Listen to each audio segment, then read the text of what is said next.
Welcome to the Inspiring Change podcast, where I talk to leaders about internal communications, engagement, leadership, and the role they all play in creating amazing cultures. Because there's four things that follow for inspired change for me. There's four things that happen. It's you know it, which means intellectually I get why we're doing this. I believe it. Believe it is the key. If I believe in it, then I'm going to move to the third, which is I'm going to own it. And then moves to the fourth, I lead it. Hi there, and welcome to this episode of the Inspiring Change podcast with me, Scott McInnes. It's the end of January, if you're listening back to this, and it's been a really funny month in lockdown, and I think it's the third lockdown now, and people are really starting to struggle. And I've certainly, probably the first couple of weeks, certainly this week, I had a really good week and realised that probably the two previous, I was struggling a wee bit just to kind of energise myself and just get back to the me that I like being. And I was chatting to a colleague this morning who's a psychotherapist, and she was saying, you know what we're just really bad at is allowing ourselves to have bad days. It's just allowing ourselves the space to say, look, we're in the middle of a global pandemic. We're a year into it. We can have a bad day and that be okay. And I kind of summed that up this morning by saying, rather than, hit the ground running on the 4th of January, I think I probably hit the ground on January the 4th. I probably didn't start running until maybe the start of this week. So it just takes a bit of time to get back into it. So I suppose my quick message here is just look after yourselves. Give yourselves the time and the space to have a bad day occasionally and recognize when things aren't feeling great, because it was certainly something that I found really useful in terms of advice from her.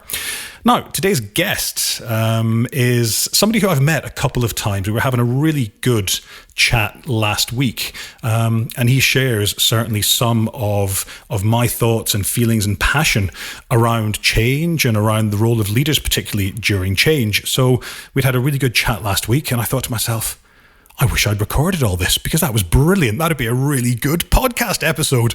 And then I rang him after and I said, do you fancy coming on and doing a podcast episode? And he said, sure, let's do that. My guest today is Jim Egan, who is the regional corporate comms lead for Kerry, North America. He had very recently, until very recently, been in Ireland, but has since relocated back to the US. So I'm really looking forward to the chat today. Jim, hi, how are you getting on? Well, very well, Scott. It's a pleasure to be with you all the way over here from the United States. Thanks very much. And a big week, obviously, in the US this week. Yeah, big week of change. Yeah, it was a very big change and a lot of change coming up in the next couple of years nationally, I guess, for you guys. Yeah, and it's a change that I think we're, a lot of us are looking forward to in the sense of moving on with COVID, as you talked about. COVID's among all of us, and I think we're all kind of getting COVID fatigue, and I think it's the light is at the end of the tunnel. And I think it's a good example, Scott, of how the current administration, Joe Biden, in his talk, he was very visionary about what he believes, and that inspires confidence that there is a light at the end of the tunnel. It won't be easy. We still have a lot to do, but I think it's a good example of inspiring and rallying people behind that vision. And that's what I took from the inauguration and some of his talks leading up to that. Yeah, for sure. And the one thing that really struck me was indeed that visionary piece, that piece around hope and kind of getting back together and fixing some of the wrongs of the past. But also even today, when he talked about, by the end of the month, there could be 500,000 deaths in the States, and just a real and an honesty and an openness and a not trying to cover things up, and just showing that, look, we're all adults here. We have to just, live with this thing. And I think that balance of honesty was a really powerful thing. So good to see Biden in there, and let's hope he does some amazing work. Before we kick off, let's have a little chat about you and where you've come from and your role today. I'd love to hear a bit of that. Sure. So, I'm going to date myself a little bit, but when I was getting into the university, and I was studying, I was trying to figure out what I wanted to do. And it was about the time where, the sitcoms of the United States, some of the shows going on. I really couldn't articulate quite what I wanted to do, but I said to the chair of the communications department, I knew I was going to be in communications. I loved communications. I love connecting people with people and connecting information with people and inspiring people. It's something that I've always been fond of. So I was talking to the chair and I said, listen, the only way I could describe this is the television show called The Love Boat. All right, so this Love Boat is every episode, celebrities show up to the boat and they experience this cruise. And the show is about the crew members and the staff. And I said, the role I want to play is on the cruise ship is helping everyone stay connected to what's going on. It's the Julie McCoy character, where she was kind of the communications and events coordinator for the ship. And I said, that's kind of what I want to do, but on a business side, is connect and inspire large groups of people to rally around and drive toward a common goal. And so the university didn't have something like that at the time. So I was the first to graduate, which what we were calling then business communications degree. Mm-hmm. It turned out to be a corporate communications and with an internal communications function over the time. But that's kind of how I got started. And then I worked in the agency world, and I was helping companies, client companies with internal communications and product launches. I worked my way through and was a consultant with Hewitt Associates. And then I worked with Kerry. I've been with Kerry for a while, and I've helped with both internal and external, and now corporate communications with the community and PR.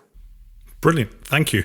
And I love, just listeners, you won't be able to see this, but there's a brilliant poster behind Jim on the wall that just says, "Find your spark, ignite your passion, and live your purpose." And I know from having had a couple of chats with Jim that he fundamentally lives, breathes, sleeps, and eats that thing on the wall. I'd say if it was edible, it wouldn't be there anymore. He'd have eaten it already. Let me ask you this question. Great big question to start with, and then we might drill a little bit down into some of the detail. What's your philosophy around really effective change comms? What makes really good change comms? Well, I mean, I could sum it up. There's a few points, but I can sum it up is I wholeheartedly believe that change is personal. Change impacts us personally. It impacts us macro as well, but it is really at the core a personal decision to buy into change. And I think as leaders of organizations, whether it be non-for-profit or corporate, whether it be community or government, as we talked about with Joe Biden, I think it's making it personal. That's the key. And so it starts with me as the leader of change. If I'm the executive leader of the change, that personal experience, it has to start with me. And so to sum that up, change is personal. And therefore, change comms needs to be personal. And so, okay, so that's really interesting. And you and I have both worked in-house in big corporations on change comms projects. And we know that the big change message can come down from the top. Here's where we're going. The juggernaut, the cruise ship, the tanker, call it whatever you want, is going here. And we're all on it and we're all going there. That's quite impersonal as a message, because it has to be quite generic. What is it? How do we make that change more personal for people? What is it that organizations are doing to bring that personal piece that you talk about? I think there's a trend. It's probably been going on for some time, but it's really taking hold more and more. It's the change story. It's creating a narrative around what that vision looks and feels like, not just quantitatively.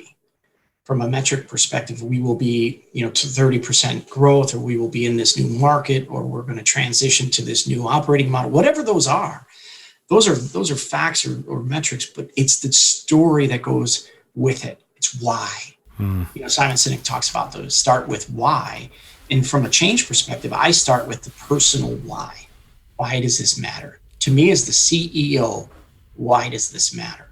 How does this help us as a company make a bigger difference in the world? And why do I believe in this? And so practically speaking, starting with a narrative with the CEO, why does this matter to you? And how do you personally connect to it? And I think that personal connection is probably the hardest question to ask and to answer, I suppose. Probably harder to answer, right? Because we leave our personalities, or tend to leave our personalities at the door. We hang them up with our coats, and we come in and we are very objective in our personalities are kind of somewhat I don't know, bland or void in some of our work within the constructs of a company or our role. So making it personal is what I would do, and what I do is try to bring that personality and that personal story to life as we starting with the change lead or the sponsor of the change, in this case, a CEO or a functional lead and what have you. And do you think that generally senior execs are very good at that? Is it something that they've really cottoned on to? Because I think bringing the whole corporate narrative, bringing the story, bringing the emotion and the personality, it's quite a new thing. And from what I've seen, they aren't massively necessarily comfortable with it, particularly those that maybe come from a finance background, which is the type of person that has been elevated in organizations traditionally, maybe. What's your experience of that? Yeah, I would agree with you. I don't want to paint with a really broad brush because I think every organization is different. I think as you think about the organization and you think about the person, I look at it in two ways. I look at it first as the organization's kind of DNA. And in the context of DNA is like, if you're an accounting company, we were at Hewitt. Hewitt was formed as an actuary company. They were actuaries. Wow. Okay. And the running joke at Hewitt was, how can you tell an extroverted actuary? He's looking at your shoes instead of his own. we joked about that. But because that is actuarial work is very, so it's an introverted kind of role, and you gravitate toward that as a personality type. So when you look at leadership personality types, if you look at the DISC model, you look at the eyes have this in spades. I mean, they know this, they feel it, right? But some of the D's or the C's, the more the direct and the decisives, and the more the control and the more of an isolated accounting kind of form, as you talk about, it's harder for them. So yes, they tend to naturally leave some of that at the door. So it's kind of unpacking that and helping them feel comfortable in that uncomfortableness. Yeah. And you do that through dialogue. You do that through small wins, small opportunities, and practically speaking. One of the things the former CEO, Dale Gifford at Hewitt, I love near and dear, a good friend of mine. His son is a really good friend of mine. And what we did was, as a communications tactic, was put him in small settings. He'd come down. He was dedicated to coming down from his office and having lunch in the canteen, in the cafeteria. And what we did is we'd go down together, and he would just say, let's sit at that table. Let's sit at that table. We would sit down, and the team, obviously, they're like, oh my gosh, the CEO's with us, right? And that allowed him to just be Dale and have a chat. And that slowly opened, and over time, he was very comfortable in large settings as well. So that's just a practical. And a really good one. Start small and build from there. Start small, yeah. Yeah, and I think I think people don't really realize the impact that something like that has, the ripple effect through an organization of the CEO coming down. Jesus, I was at lunch today, and the CEO came down and just sat down beside me with his tray, and we had lunch together. That's mad. The power of that, isn't it? Isn't it huge? So that right there, as you described it, happened all the time. I can't believe I had lunch with the CEO. But you know what else happened? The follow-up statement. And you know what? He's a regular guy. You know what? He's got the same struggles. He's trying to, his kids are going to high school. He's trying to figure out. I remember a former CEO at Kerry. I'll tell you this story because it was early days. I started in Kerry in 2005, and I think it was around 2006 or whatever. And one of our senior executives, we were moving out. We were creating this, what is now our global technology or regional technology and innovation center in Beloit. And so we're going to go break ground and everything. So we're going to go out there, and we're in one of our offices, and we said, we're going to drive over there. So one of our senior executives was going to drive one of the dignitaries that were visiting to see the site, right? And he puts him in his car. Before he puts him in his car, he has to push off the Cheerios from the seat, because he drove his kids to work to school that day, and they were having their morning snack. That's real. That shows you humanity of the leaders. And that's just an example where you can be you, and it's okay, because that helps with authenticity, and it helps with trust, and it helps build trust in where you want to go because they start to believe it. Yeah. And trust is a powerful thing. And I think that we can, that whole idea of, we talk a lot about authentic leadership. And I think that's something that scares people as well. That whole idea of, if I am that actually looking at, the other person's shoes, how do you bring that person on a journey where they are their authentic selves, even if their authentic selves is a massively painful introvert? Do you still need that person to be the captain at the front of the ship, even if it means them maybe coming across as inauthentic? Because everyone goes, well, that's not him, that's not her, that's not how they present normally. It must be the comms people making them do it. What happens in that situation? That's a really good point, because we cannot. I'm an extrovert, as you probably tell, right? So yeah, I'm not really. I would be at the front of the stage, willingly jumping around, getting excited, because I love where we're going. I have great passion for this organization and what we're trying to do. So does the introverted CEO. So does that actuary. Dale Gifford was an actuary.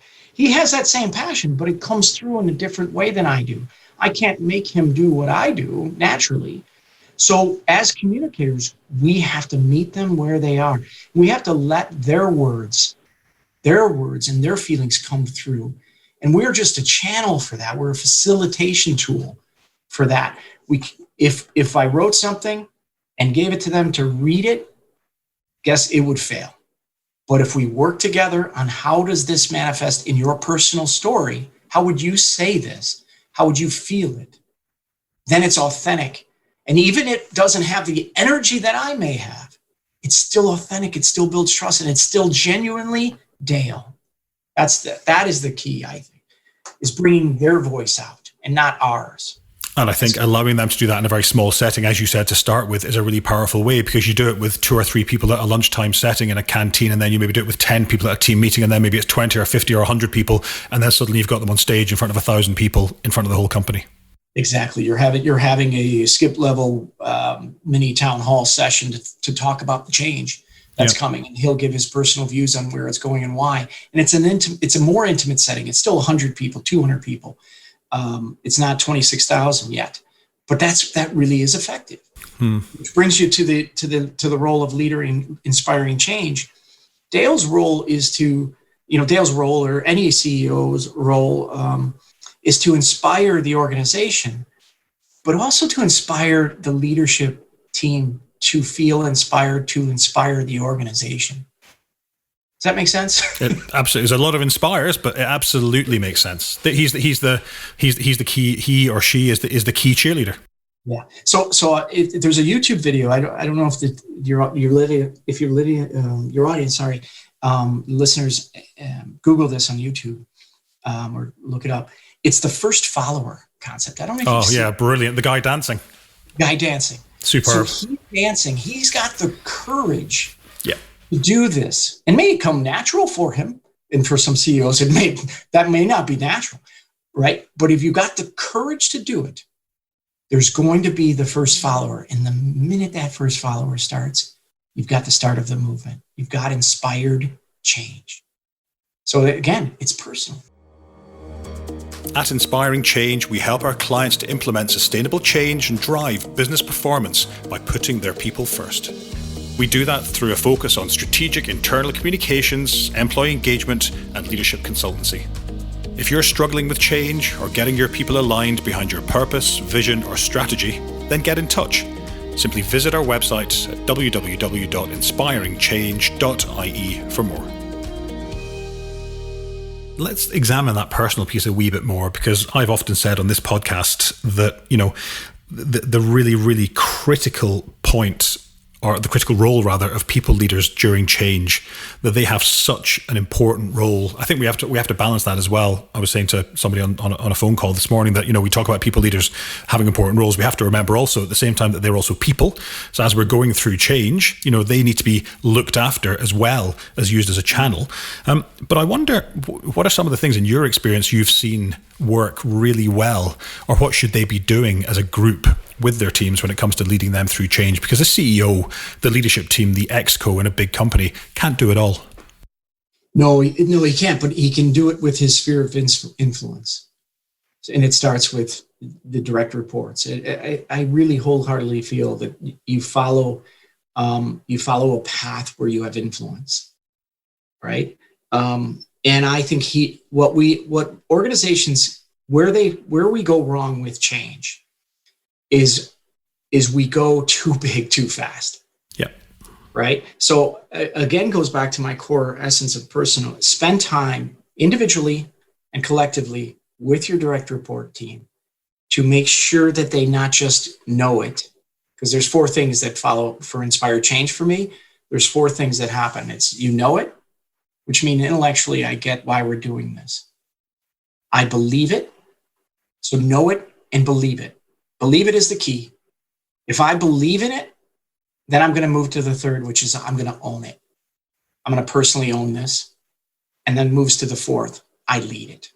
I help others start to know it, believe in it, own it, and lead it for others. So that cyclical kind of that cycle of knowing, believing, owning, and leading, it has to start with the CEO in major change. It doesn't have to start with the CEO all the time. But where it starts with the person that has the most influence. And then you're creating these disciples of change because they believe in what we're doing, personally believe in it.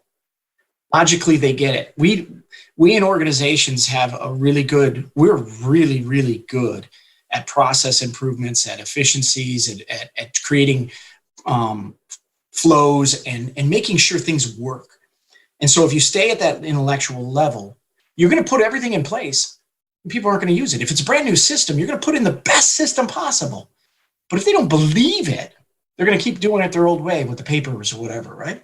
So I think it's important, practically speaking. And how do you do that? Spend time with them. Tell them your personal story one-on-one, and then collectively work through it as a team. Take it at one of your executive meetings and hold it exclusively on. What does this mean for you individually? What does this mean for you personally and for your team? Start to flesh that out. Then you have a bigger narrative story that you can continue to roll. And they have their story that they can take and move forward. We go too fast sometimes. If we spend time up front, a former executive of mine, a partner here that we worked with at Kerry for years, would say, go slow to go fast. Spend time up front to make sure everybody understands. Not everybody, the key people understand. Your team knows what we're trying to do and why, and to support them in that journey. Yeah, and it's interesting that model of know, own, believe, and lead is as fundamentally important for a CEO or an exco member as it is actually all the way down through an organization, down to the very front line, down to the most junior staff member. Because if that junior staff member, maybe I think it's interesting you talk about that the man dancing video, which I will tag in the show notes. But it's interesting you talk about that because I think our head often goes to, well, that person probably in our company would be the MD or the CEO because they'd have to be the one to make the first move. No. I question why. Why does it have to be them to make the first move? Why can it not be somebody on the front line in a factory, maybe in your case, or in an office, in my case? Why can that not be the case? Yeah. And I've often seen change work really, really well when let's use a small organization in the sense where the CEO is visible to that dancer, to the one person who started to dance. They believed in this change so much so that they're going out on a limb, they're courageous, and they're going to dance for this. And a CEO or a senior leader sees that. That's the moment where the leader can dance. Now the leader is joining and is the first follower, the second follower. That's the most influential. They don't have to be the first dancer all the time, but they should see it. And when they see it and they believe it, they jump in and dance because that tells their whole influencing group, whatever size that is, that I believe in this and I'm dancing with this person and I'm reinforcing this change. And arguably, I would argue that way round is actually more powerful in terms of creating followership. That is more powerful than the CEO being the first dancer. Absolutely. And it happens when you have organizational trust that when you start to dance, you're not going to be asked to sit down, right? Yeah. I trust that I can dance. At a junior level, I can get up and say, I want to make this change. It's the right change for the company. It's the right change for our customers. It's the right change for our team. I've done the thorough looking at it, and now I want to dance. I've looked at it. I know it's the right thing. I've gotten approval to say, let's try it out, dance. And when I try it out, I need the follower. I need the first follower. And organizational trust will allow them to say, yep, I'm going to dance with this one. And that's where you get organizational agility. You really get a company that can move on a dime quickly because there's strong trust that what we're doing is the right thing. I immediately believe in it. I don't have to be convinced because I see one of my partners, my colleagues, dancing. And you don't need to be told. No, you don't need to be told. That's a big thing. I think that whole idea of agility is a really powerful one, that particularly if people on the front line feel they're in a trusted environment, feel they're in an environment where it's okay to start something, that's really powerful. Because I think often, people look at change and what they do is they look over their shoulder, they kind of look up the hill to see where the change is coming from, rather than feeling empowered and feeling in a trusted environment to be able to just take the change and just get on with it. Because the chances are nobody will die. Nike, just do it in this sense. Just try it. Nobody's going to try it. You'll like it. There's another Life cereal commercial from the 70s or 80s. Mikey tried it and he liked it, so to speak. There's this courage that keeps coming up. Trust and courage keeps coming up. Leaders need to have courage to be authentic selves. Our job as communicators is to help them find their voice, their authentic voice, and give them platforms that allows them to continue to grow that comfort and confidence in sharing their voice. Some leaders do it extremely well. Current CEO at Kerry is probably the most dynamic and phenomenal leader I've ever worked for and with. Daryl Gifford was one that had so much passion, but he worked at it because of an introverted style. He had to work at it, and he got great at it. He's phenomenal in his own space. So know the leader, meet the leader where the leader is as communicators, and find those forums and channels that allow that to happen. But also practically speaking, be connected to see those dancing opportunities where then you can promote them. As communicators, we have to be the town crier of, look at how great this is and how great this person is. Let's join in that fun. So, Brilliant. Brilliant. One of the things that Chuck and I spoke about in the last episode, in episode 54, was this whole just idea that, he's come from big organizations. I've come from big organization background. You work for a big organization. But we kind of forget, I think, often on these podcasts, that there are literally tens of millions of small and medium businesses out there in the world. In fact, in Ireland, it makes up, I think, something like 99.8% of our workers are employed in very small businesses. So it's easy to talk about big organizations that have change teams and that have internal communications teams and business partnering and all that kind of great stuff. But I just wonder from if there's an SME, a business owner listening to this, what would your advice be for them if he or she is leading a small team, leading their company through change? Because by God, if they're not doing something about change right now, then they never will. I wonder what would your say top 3 tips be for those types of people to lead their small businesses through change? Man, that's a fantastic question, Scott. And I think when you said that, I thought, geez, I'm not sure there isn't one single company, no matter the size, who isn't going through change. The speed of change, the digital platforms that are available today, automation, efficient, everything is changing. And so being a part of that change and being at depending on where you want to be, first follower on change or the bleeding edge of change, what have you, based on your business model. My advice to the SME, to the business owner, of a small company, medium company, what have you, maybe doesn't even have communication support in its infrastructure, which is somebody like your good self, is to think of ways to connect with your people in some simple, practical ways. Are just hold an informal town hall.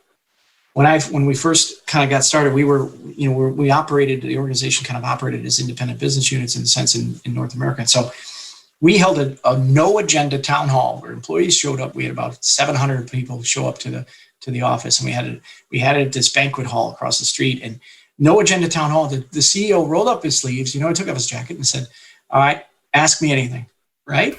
Ask me anything. Let's figure it." That's brave. That's brave.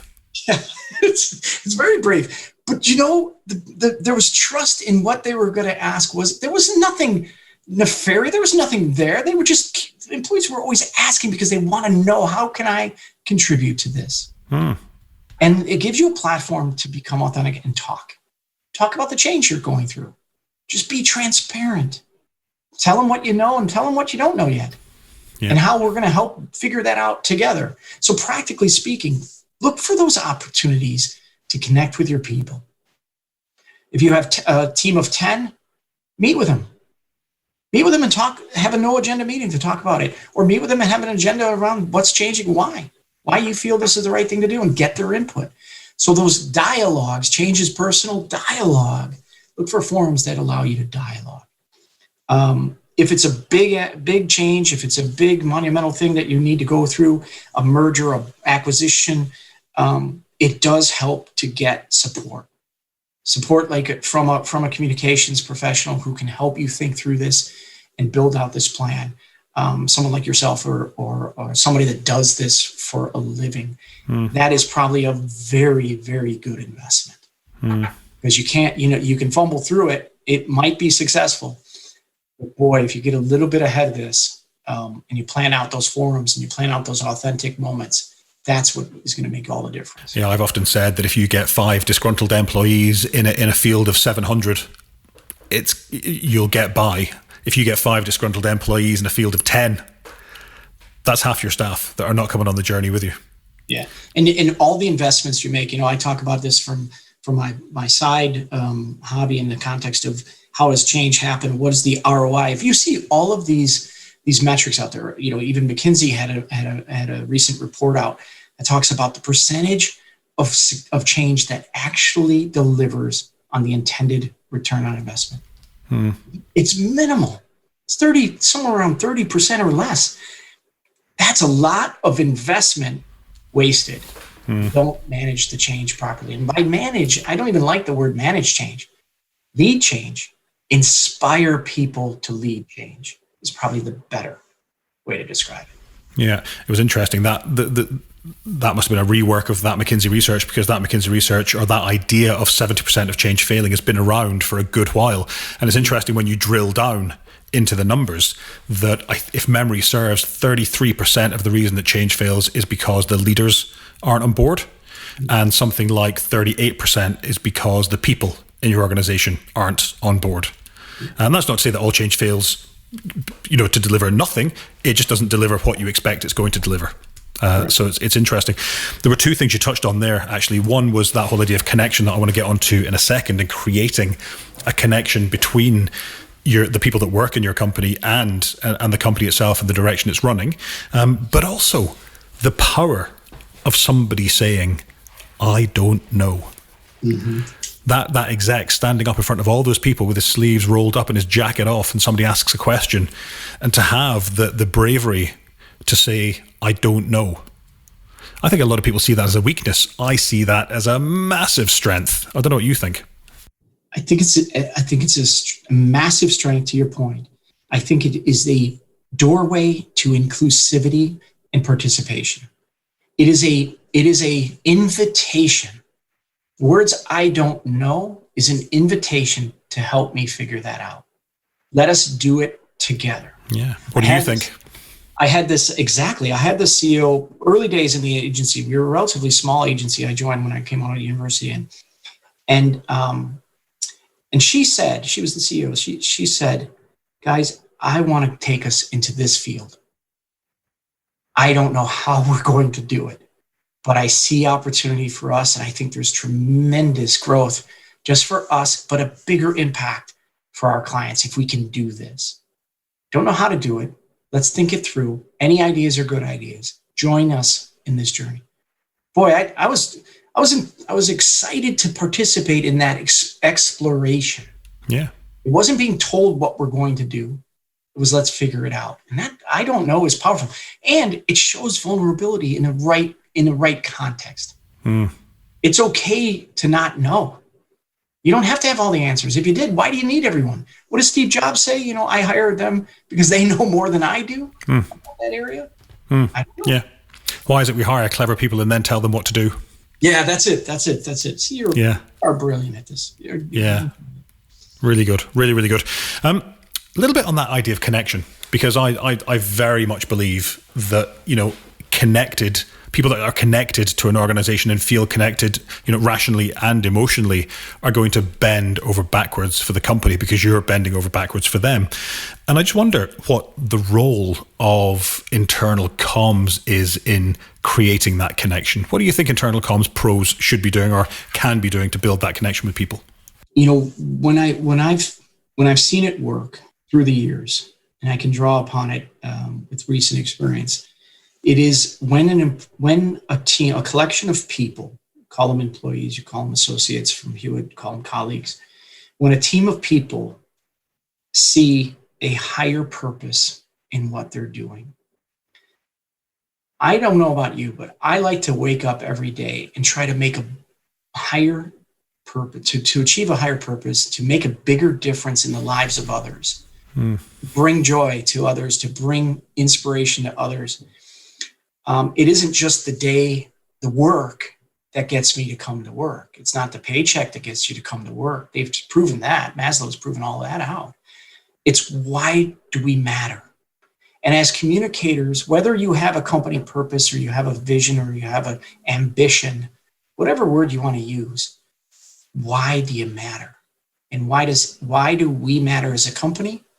And why do we matter to the world, to society, to the planet? What difference are we making, and what is my role in doing that? That's the connection we as communicators need to make. So understanding why we matter is the first step. And then it's finding opportunities to convey that through stories of how we're making a difference, a higher purpose difference. Yeah, and that idea of storytelling is so powerful. You know, I even think about, you know, when I think about a brand like Kerry, you know, making, you know, food and flavorings and that kind of thing, you know, immediately my brain springs to, well, that's not about, you know, somebody on a production line manufacturing cheese or manufacturing butter or making a flavor for Ben & Jerry's ice cream. That's about bringing people together. That's about, you know, people sitting on a picnic rug, having a picnic. It just happens to be your product. It's about me and my wife and kids having a tub of Ben & Jerry's or Häagen-Dazs of an evening and having a bit of a laugh. It's that experience that those people in that moment on that production line are creating, right? You know, Kerry's purpose is inspiring food and nourishing life. We get up every day as 26,000 people. I know personally, I get up every day to see how can I help this organization inspire the future of food, inspire food for the better nutrition, better for you ingredients, better access to food, right? So, and it's nourishing life from the products we make. I mean, everything from babies to the elderly, making sure they have the proper nutrition, making sure that they have the basics of food, and inspiring life through families, through connections of food. We're inspiring life by bringing people together with food, right? It's nourishing bodies, it's nourishing family traditions, it's nourishing community and culture. That's why we do it. That's why we come to work. And I love that about this organization, because we all really, truly, and honestly believe we can make a difference for people and the planet, for society and the future generations. And that's what we do every day. And it's really exciting. And the person on the plant floor is making food that nourishes people. And that is inspiring in and of itself. So yeah, if you can have a higher purpose to make a better difference, that's our job, to communicate that and to tell that story. Yeah, very powerful. Find your spark, ignite your passion, live your purpose. I'm reading over your shoulder at that sign on your wall again. Jim, I think that's a great way to finish. Thank you so much for taking the time. I've really enjoyed the conversation. I hope the listeners have too. Some really good practical advice in there and things you can pick up, roll up your sleeves, get out there, be vulnerable, lead, believe, all really important stuff. So thanks very much. And look, I hope I'll have you on again in the future. I look forward to it. Scott, it's been an absolute pleasure. As you know, I love talking with you. If there's anything else you need from me, I'm an open book. I'll give you whatever I got. Great all my stuff. best to you. Thank you. You take care. Thanks for listening. To hear from other leaders in our podcasts, to read our blogs, or to find out more about the work that we do at Inspiring Change, please visit inspiringchange.ie.